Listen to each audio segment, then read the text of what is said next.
Express.co.uk recently spoke with Walt, Wally, Versen, Queen's head of security during their US tours of the late 1970s and early 1980s.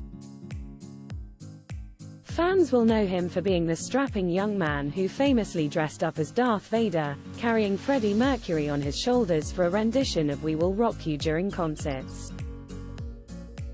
Promoting Queen Rock Montreal, which is out now globally in IMAX for this weekend only, he shared an extraordinary story from his time hanging out with the late rock legend in private. Walt admitted, "Fred gave me my first lessons in how stars treat each other." The story begins when Queen were on a plane to perform in New York for the first time, and David Bowie, who Freddie had known before he was famous, was starring in The Elephant Man on Broadway.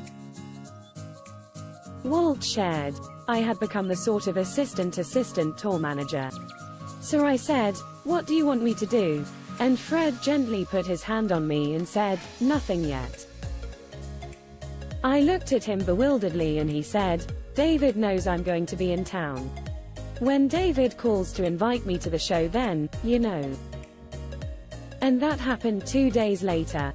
There were rules. And then I was able to make that happen. This is how stars treat each other. It's like working in the White House." He added, "David will invite, and when David invites, then you call David's guy. Instead of me calling David's guy, David had to invite first." Extraordinary. That kind of stuff happened a lot.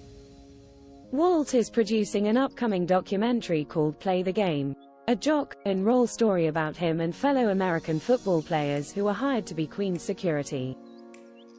To find out more about the upcoming film, click here. Meanwhile, Queen Rock Montreal is screening in over 400 IMAX cinemas worldwide from January 18 to 21, and tickets can be booked here.